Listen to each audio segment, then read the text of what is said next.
Alright guys, तो इस episode में लुओफिंग का सामना ऐसे बंदे से होने वाला है जो कि एंसेस्टर डिवाइन सेक्ट का मेंबर है और ये फर्स्ट एरा से बिलोंग करता है। इवन कि ये लॉर्ड एंग्योंग से भी काफी ज्यादा पावरफुल है और आखिर में तो दो ऐसे और पावरफुल बंदे इस फाइट को ज्वाइन करते हैं। अब देखना है कि लुओफिंग कैसे इन तीनों बंदों का सामना करेगा। तो पिछले पार्ट में हमने देखा था लुओफिंग को लॉर्ड जिफेंजी से एक टोकन और यूनिवर्स मैप मिला था और उसका सारा ट्रेजर यूनिवर्स स्पेस बोट में था। लुओफिंग वहां जाने से पहले यूनिवर्स मैप अपने टीचर और जायंटिक सेरेना के साथ शेयर करना चाहता था और ह्यूमन क्लैन के मीटिंग के दौरान हमें पता चलता है कि एक्स फाउंडर को एक सुप्रीम ट्रेजर मिला है और वह सुप्रीम ट्रेजर है जायंट है जो कि अब पूरे ह्यूमन क्लैन को एलियन रेस से प्रोटेक्ट करेगी। और अब आगे जायंटिक सेरेना के फाउंडर सभी से कहते हैं कि इस बात को सीक्रेट ही रखना कि मेरे पास एक ट्रू सुप्रीम ट्रेजर है। सही टाइम आने पे मैं खुद ही अनाउंस कर दूंगा। और हाँ, एक और बात, मैंने तुम सबको यहाँ पे इसलिए नहीं बुलाया था ताकि तुम सब बस इस ट्रेजर के लिए सेलिब्रेट करो, बल्कि मेरे पास एक और जरूरी बात है और मुझे ये चीज सभी से शेयर करनी है। फिर वो सभी के सामने यूनिवर्स मैप निकालते हैं और बताते हैं कि ये यूनिवर्स बोर्ड का मैप है जो कि मेरे मैप डाटा और लुओफिंग के मैप डाटा को मिलाकर बनाई गई है। सारे लोग उस मैप को देखकर काफी ज्यादा खुश होते हैं। उनमें से एक बंदा कहता है, मैं इस बात से सरप्राइज नहीं हूँ कि जायंटिक सेरेना के फाउंडर के पास यूनिवर्स मैप का डाटा है, बल्कि मैं तो इस बात से सरप्राइज हूँ कि लुओफिंग के पास भी इस यूनिवर्स के मैप का डाटा था और इवन की लुओफिंग के मैप डाटा के अकॉर्डिंग यूनिवर्स बोर्ड का कोर एरिया और भी ज्यादा क्लियर हो गया और सारे वॉरियर आपस में यही बोल रहे थे कि ये यूनिवर्स मैप बोर्ड का डाटा काफी ज्यादा क्लियर और एक्यूरेट है, सारा कुछ काफी डिटेल वे में है। लुओफिंग मन ही मन कहता है, हालांकि ये मैप डाटा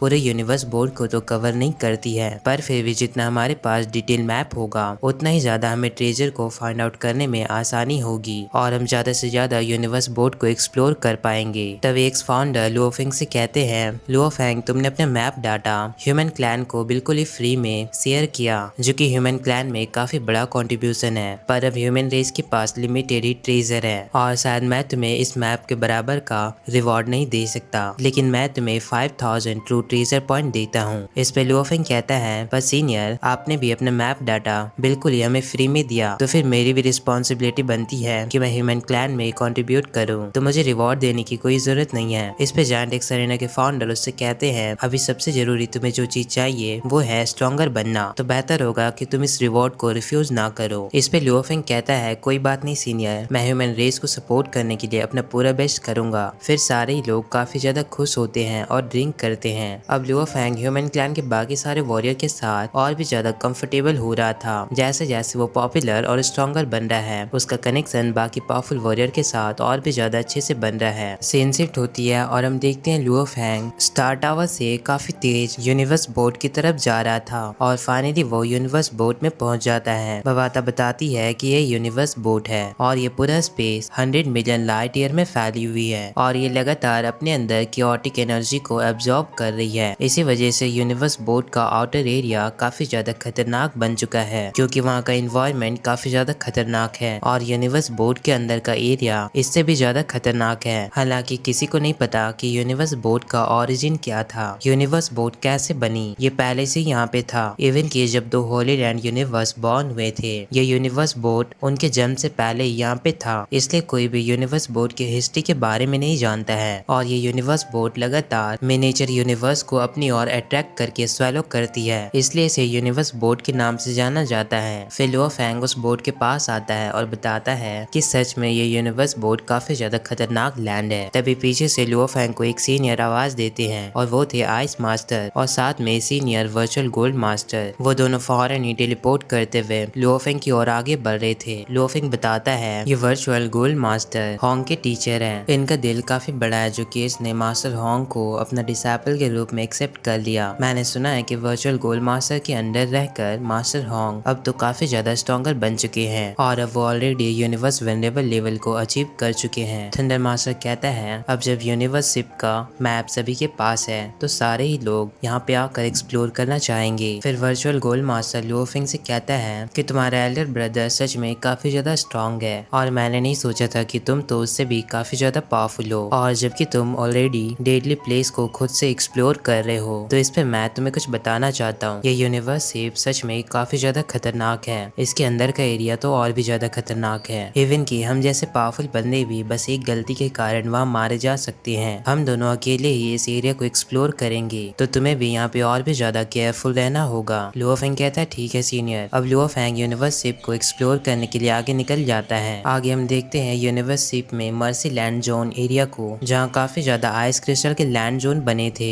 लुओ फेंग अपने गोल्डन रेज की मदद से उन एरिया को स्कैन भी कर रहा था, तभी एक आइस क्रिस्टल वाला जोन एक्सप्लोड होता है और लुओ फेंग उससे बचते हुए आगे जा रहा था। फिर बबाता उसे बताती है इस एरिया में 892 खतरनाक जगह है। ये आइस ब्लेड वाला एरिया तो बस एक नॉर्मल सी जगह है, अभी हमें तो और भी खतरनाक एरिया को फेस करना बाकी है। फिर लुओ फेंग अपने फ्लेम सैंड कप को यूज करते हुए उन आइस क्रिस्टल वाले एरिया को एक्सप्लोड करके आगे बढ़ रहा था, और ऐसा करते हुए लुओ फेंग एक और खतरनाक सी जगह पे आ जाता है। बबाता बताती है ये वाकई में काफी ज्यादा खतरनाक जगह है, कहीं तुम्हारे सामने गॉड किलिंग जॉर्ज एरिया तो नहीं है। जब तुम इस एरिया के अंदर एंटर करोगे तब तुम्हें पता चलेगा कि वाकई में ये कितना ज्यादा खतरनाक है। लुओ फेंग कहता है हाँ देखने में तो लग रहा है कि ये काफी ज्यादा डरावना है, पर फिर भी वो फौरन ही उस एरिया में एंटर कर जाता है। लुओ फेंग के वहाँ से जाने के बाद जो भी ह्यूमिडिटी लुओ फेंग से बाहर आया था वो सारा ही गैदर होके अंडरग्राउंड चला जाता है, और वहाँ पे एक बंदा इन सारे ह्यूमिडिटी को ट्रेस करते हुए पता चल जाता है कि यहाँ पे एक ह्यूमन एंटर किया है। वो कहता है इस ह्यूमन की इतनी हिम्मत कि ये अकेले ही किलिंग जॉर्ज एरिया में आ रहा है। इस और हम देखते हैं लुओ फेंग लगातार आगे बढ़ रहा था। अंदर बबाता उसे बताती है कि ऐसा कहा जाता है कि यहाँ पे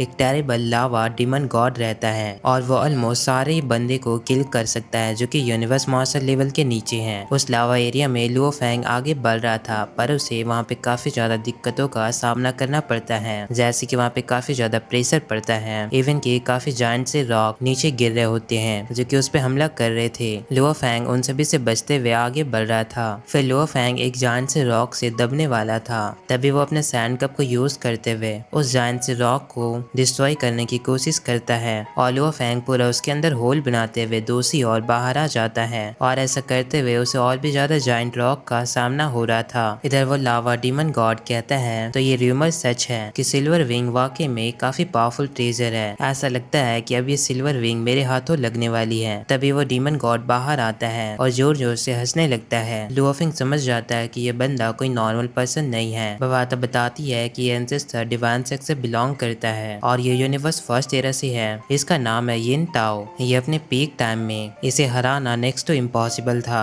इवन के दूसरे मास्टर भी इससे फाइट करने से कतराते थे। अब यिन ताओ लुओ फेंग से कहता है ह्यूमन तुम मुझे वो सिल्वर विंग दे दो तो मैं तुम्हें जाने दूंगा। इस पे तुम क्या कहते हो? इस पे लुओ फेंग कहता है नहीं, कभी नहीं। लुओ फेंग अपने सैंड कप से एनर्जी रिलीज कर रहा था, जबकि डीमन गॉड अपनी एनर्जी रिलीज कर रहा था। फिर हम देखते हैं एक जायंट सा रॉक लुओ फेंग की ओर नीचे आ रहा था और उस पे काफी ज्यादा प्रेशर भी रिलीज हो रही थी। लुओ फेंग फौरन एक गोल्डन रेस की मदद से उसे डिस्ट्रॉय करने की कोशिश कर रहा था। इधर येन ताओ गोल्डन बेस में ट्रांसफॉर्म हो जाता है। ये देखकर लुओ फेंग शॉक रहता है और कहता है ऐसा लगता है कि तुम तो बिल्कुल ही मेरे जैसे हो। तुम भी गोल्डन बेस बात को फॉलो करते हो और तुम्हारा सीक्रेट मेथड इवन मेरे से काफी ज्यादा बेटर है। तुम सच में मेरे से स्ट्रॉन्गर हो। अब वो गोल्डन बेस में ट्रांसफॉर्म होकर फौरन ही लुओ फेंग की ओर हमला करने के लिए आगे बढ़ता है और कहता है ह्यूमन तुमने मुझे काफी ज्यादा गुस्सा दिलाया। तभी वहाँ पे एक साइक्लोन फॉर्म होती है और उससे काफी टेरिफाइंग एनर्जी रिलीज हो रहा था। लुओ फेंग उस टेरिफाइंग एनर्जी से बच नहीं पाता है और अनस्टेबल होते हुए लुओ फेंग उसी साइक्लोन के करीब चला जाता है, जबकि यिंग ताओ खुद को बचा लिया था। इधर लुओ फेंग कहता है ये विंड तो सच में काफी ज्यादा स्कैरी है। यहाँ का हर एक सेकेंड ऐसा फील हो रहा है जैसे कि कोई यूनिवर्स मास्टर लेवल का बंदा उसे लगातार पंच कर रहा हो। इधर बबाता बताती है कि ये मैग्मा साइक्लोन बहुत ही ज्यादा खतरनाक है, जबकि यिंग ताओ तो आसानी से खुद को कंट्रोल कर पा रहा था और बताता है कि इन 100 एरा में मैंने 100 मिलियन मैग्मा साइक्लोन को सरवाइव किया है, तो मैं इस साइक्लोन को आसानी से हैंडल कर सकता हूँ और इतनी स्ट्रॉन्ग सी जगह में ह्यूमन तुम खड़ा भी नहीं हो पाओगे। अब जैसे जैसे वो साइक्लोन और भी ज्यादा टेरिफाइंग हो रहा था, यिंग ताओ फौरन ही एक रॉक को पकड़कर अपनी पूरी एनर्जी के साथ वहाँ पे खड़ा हो जाता है, जबकि लुओ फेंग तो उन रॉक से काफी ज्यादा दूर था। तो अपने गोल्डन रेस की मदद से एक स्टोन को पकड़कर कंट्रोल करने की कोशिश करता है और उस स्टोन को कंट्रोल करते हुए वो यिंग ताओ की तरफ अटैक करता है। दोनों काफी जायंट रॉक को कंट्रोल करते हुए एक दूसरे पे हमला कर रहे थे। जैसे वो रॉक कोलाइड होता है वहाँ पे काफी ज्यादा एक्सप्लोजन होता है। एक्सप्लोजन के बाद वो दोनों रॉक तो डिस्ट्रॉय हो गए थे। एक्सप्लोजन से वहाँ काफी ज्यादा एनर्जी रिलीज होता है जिससे यिंग ताओ काफी दूर पीछे चला जाता है इधर लुओफेंग भी पीछे आ गया था, पर वो एक रॉक पे खड़ा हो गया था। दूसरी ओर यिंग ताओ उन रॉक को डिस्ट्रॉय करते हुए बाहर आता है और कहता है ये सिल्वर रिंग मेरा है। वो लुओफेंग पे क्लो अटैक करता है। इस पे लुओफेंग उससे कहता है सपने देखना बंद करो, और वो काउंटर में सिल्वर विंग से उसके क्लो अटैक को ब्लॉक करता है और एक्सप्लोजन से यिंग ताओ दोबारा से पीछे आ जाता है। अब लुओफेंग बहुत ही फास्ट मूव करते हुए अपने ब्लेड से उस पे हमला कर रहा था, जबकि यिंग ताओ बार बार उस पे क्लो अटैक कर रहा था। पर लुओफेंग का स्पीड बहुत ही ज्यादा फास्ट होता है। वो यिंग ताओ पे एक ब्लेड अटैक करता है, जिससे यिंग ताओ घायल हो जाता है और गुस्से में वो आसपास के रॉक को डिस्ट्रॉय करके लुओफेंग पे हमला कर रहा था। और अचानक ही हम देखते हैं कि वो अपने हॉर्न से लुओफेंग पे काफी जोरदार हमला करता है। फिर उन दोनों में काफी इंटेंस बैटल होने लगती है। इवन की एक बार यिंग ताओ लुओफेंग को अपने अंदर स्वेलो कर लेता है, पर अंदर लुओफेंग अपने ब्लेड की मदद से उसे काफी बुरी तरह घायल करके बाहर निकल जाता है। और लुओफेंग से बार बार घायल होने के बाद वो बंदा बहुत ही ज्यादा फ्रस्ट्रेट हो जाता है और कहता है अब तुम मुझे सिल्वर विंग दे दो। और वो अपनी पूरी एनर्जी को रिलीज करते हुए अपने गोल्डन हॉर्न से लुओफेंग पे हमला करने के लिए आगे बढ़ता है। इधर लुओफेंग भी उसका सामना करने के लिए बिल्कुल तैयार था। वो काफी फास्ट मूव करते हुए लगातार उस पर ब्लेड अटैक कर रहा था। ऐसा करके वो यिंग ताओ को कई बार बहुत ही बुरी तरह घायल करता है, जिससे यिंग ताओ पीछे आ गया था। और वो कहता है ह्यूमन भागना मत। अब यिंग ताओ और भी ज्यादा गुस्से में लुओफेंग पे हमला करने के लिए आगे बढ़ रहा था। इधर लुओफेंग मन ही मन कहता है कभी भी अपनी फुल पावर दुश्मन के सामने दिखाना नहीं चाहिए। और शायद यही वजह है कि लुओफेंग गोल्डन बीस्ट को समझ नहीं किया। वो बस अपने ह्यूमन फॉर्म में ही उससे फाइट कर रहा है, क्योंकि उसका मानना है जितना तुम अपने पावर को दिखाओगे उतने ही दुश्मन तुम्हारे रिसोर्स और तुम्हारे पीछे पड़ जाएंगे। जैसा कि अभी ये बंदा सिल्वर विंग के पीछे पड़ चुका है। अब लुओफेंग एक जान से ब्लेड को बाहर निकालकर यिंग ताओ पे हमला करता है और उस अटैक से यिंग ताओ नीचे गिर रहा था। फिर वो उस अटैक को अपने टेल से रोककर लुओफेंग का पीछा करने लगता है। और वो कहता है तो तुम यहाँ से बचकर भागना चाहते हो। और वो प्लानिंग बना रहा था कि वो लुओफेंग को किसी तरह से करके लावा साइक्लोन के मिडिल एरिया में ले जाए। फिर मैं अपना सीक्रेट डिस्ट्रक्शन विंड यूज करूंगा, क्योंकि मेरा डिवाइन बॉडी बहुत ही ज्यादा स्ट्रॉन्ग है, तो मुझे इस साइक्लोन से कोई फर्क नहीं पड़ने वाला। पर ज्यादातर यूनिवर्स मास्टर यहाँ पे मारे जाते हैं। और लुओफेंग तो उसी साइक्लोन की ओर आगे बढ़ रहा था। और जैसे ही देखता है कि लुओफेंग उस साइक्लोन के काफी ज्यादा क्लोज आ गया है, वो फौरन ही अपना सीक्रेट विंड टेक्निक को एक्टिवेट करता है। अब वो लुओफेंग पे अपना सीक्रेट विंड टेक्निक को यूज करके जोर जोर से हंसने लगता है। तभी लुओफेंग उससे कहता है यिंग ताओ तुम्हें क्या लगता है मुझे नहीं मालूम था कि मैग्मा साइक्लोन का एरिया काफी ज्यादा खतरनाक है। और लुओफेंग तो जानबूझकर उसके करीब आ रहा था, क्योंकि लुओफेंग ऑलरेडी उसके प्लान को समझ चुका था। ये सुन के यिंग ताओ काफी ज्यादा शॉक होता है और कहता है तुम्हें कैसे पता, क्योंकि तुम ओरिजिनल यूनिवर्स से बिलोंग करते हो और ओरिजिनल यूनिवर्स को इन डेडली प्लेस के बारे में ज्यादा कुछ पता नहीं है। तुमने तो अभी बहुत ही कम एक्सप्लोर किया है। इवन कि मेरे एंसेस्टर इन डेडली प्लेस के बारे में बस इस न्यू एरा में ही समझ पाए थे। और अब हमें पता चलता है कि लुओफेंग को ये बात कैसे पता चली। अंदर बवाता बताती है कि ये सारा बात हमें एलएसजी फैंजी के मैप और कॉन्शियसनेस से पता चला था। इस और यिंग ताओ और भी ज्यादा गुस्से में लुओफेंग पे अटैक करने के लिए आगे बढ़ता है, पर लुओफेंग तो वहाँ से निकल रहा था। तभी उसे वहाँ पे कुछ अजीब महसूस होता है और इतने में ही वहाँ पे उस रॉक से एक्सप्लोजन होता है और उस पे ढेर सारे स्पेयर से हमला हो रहे थे। लुओफेंग आसानी से उन सभी को डॉज कर लेता है और लुओफेंग को पता चलता है कि ये एनर्जी 10 बिलियन किलोमीटर दूर से आ रही है, पर ये स्टील अभी भी बहुत ही ज्यादा फास्ट है। और तभी वहाँ पे ढेर सारे आंख बनने लगते हैं। लुओफेंग समझ जाता है कि मेरा सामना दोबारा से डिवाइन आई क्लैन के 2 और लोगों से हो गया। ये तो वाकई में क्रेजी है। मेरा बैड लक कभी भी खत्म नहीं होने वाला। इस और यिंग ताओ जोर जोर से हंसा होता है और कहता है अब और भी ज्यादा मजा आने वाला है, क्योंकि अब शो देखने का टाइम आ गया है। इस और लुओफेंग मन ही मन कहता है कि ये यूनिवर्स बहुत ही ज्यादा ह्यूज है और अचानक ही मेरा सामना 3 यूनिवर्स मास्टर से हो गया। तभी हमें डिवाइन आई क्लैन का वो बंदा दिखाई देता है जो कि लुओफेंग पे एरो से अटैक किया था। फिर वहाँ पे एक और आई क्लैन की वॉरियर अपेयर होती है। अब देखना है लुओफेंग डिवाइन आई क्लैन के इन दोनों बंदों का कैसे सामना करेगा, या फिर यिंग ताओ भी डिवाइन आई क्लैन के साथ मिलकर लुओफेंग से फाइट करेगा। यह हमें नेक्स्ट एपिसोड में पता चलेगा। तब तक के लिए वीडियो को लाइक करो, चैनल पे न्यू हो तो सब्सक्राइब करो, वीडियो को हाइप एंड कमेंट करो। Thanks for watching.